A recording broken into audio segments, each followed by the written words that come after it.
स्वागत है आपका सीयूईटी की स्पेशल सीरीज में। इस एपिसोड में हम उन प्रश्नों को देखेंगे जो आपकी परीक्षा के लिहाज से महत्वपूर्ण साबित हो सकते हैं। तो चलिए शुरुआत करते हैं एपिसोड की। पहला प्रश्न है, अरबप्लास्ट 2025 में कौन सा देश सतत निर्माण सस्टेनेबल मैन्युफैक्चरिंग में एक प्रमुख खिलाड़ी के रूप में उभर रहा है?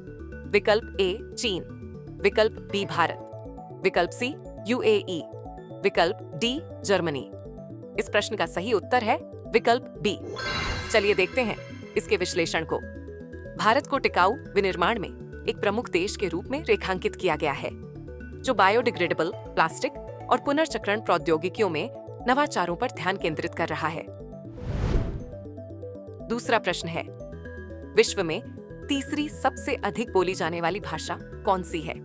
विकल्प ए अंग्रेजी, विकल्प बी मंदारिन चीनी, विकल्प सी हिंदी, विकल्प डी स्पेनिश। इस प्रश्न का सही उत्तर है विकल्प सी।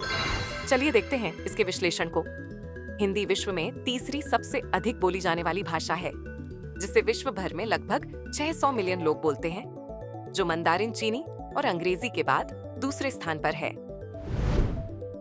तीसरा प्रश्न है, सड़क दुर्घटना पीड़ितों के लिए कैशलेस उपचार हेतु पायलट कार्यक्रम पहली बार किस शहर में शुरू किया गया था?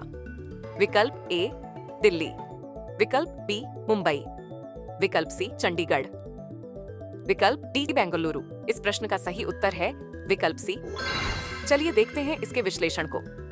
सड़क दुर्घटना पीड़ितों के कैशलेस उपचार के लिए पायलट कार्यक्रम पहली बार 14 मार्च 2024 को चंडीगढ़ में शुरू किया गया था। चौथा प्रश्न है, वर्तमान में चीन के पास वैश्विक लिथियम भंडार का कितना प्रतिशत हिस्सा है? विकल्प ए 6%, विकल्प बी 16.5%, विकल्प सी 10%, विकल्प डी 12। इस प्रश्न का सही उत्तर है विकल्प बी। चलिए देखते हैं इसके विश्लेषण को।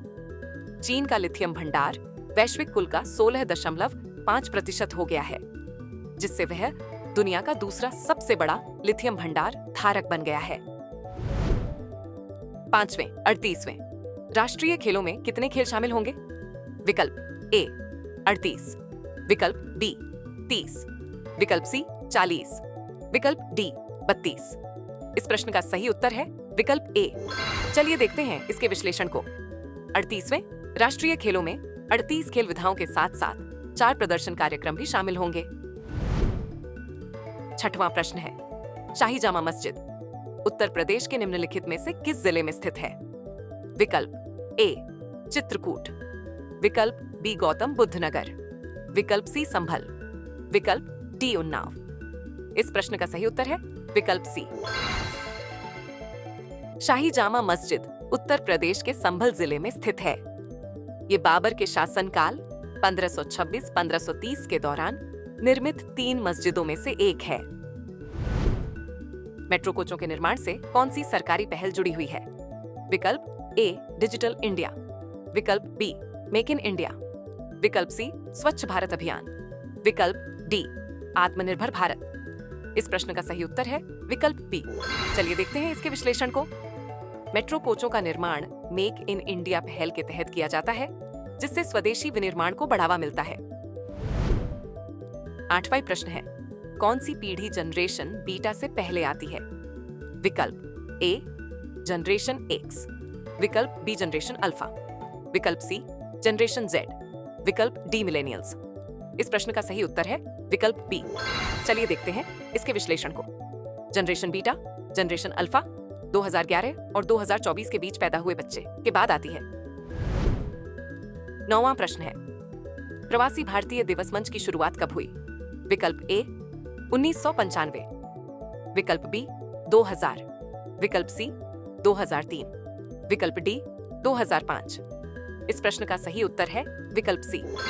चलिए देखते हैं इसके विश्लेषण को। प्रवासी भारतीय दिवस की स्थापना 2003 में अटल बिहारी वाजपेयी के नेतृत्व में की गई थी। 10वां प्रश्न है, ई श्रम पोर्टल कितनी भाषाओं का समर्थन करेगा? विकल्प ए 10, विकल्प बी 15, विकल्प सी 22, विकल्प डी 25। इस प्रश्न का सही उत्तर है विकल्प सी। चलिए देखते हैं इसके विश्लेषण को। ई श्रम पोर्टल अब बहुभाषी कार्यक्षमता के भाग के रूप में सभी 22 अनुसूचित भाषाओं का समर्थन करेगा। चलिए नोट कर लेते हैं। अभ्यास प्रश्न, भारत पोल को किस अंतरराष्ट्रीय प्रणाली से जोड़ने के लिए डिजाइन किया गया है? विकल्प ए संयुक्त राष्ट्र अपराध ब्यूरो, विकल्प बी इंटरपोल, विकल्प सी यूरोपीय संघ कानून प्रवर्तन नेटवर्क, विकल्प DFBI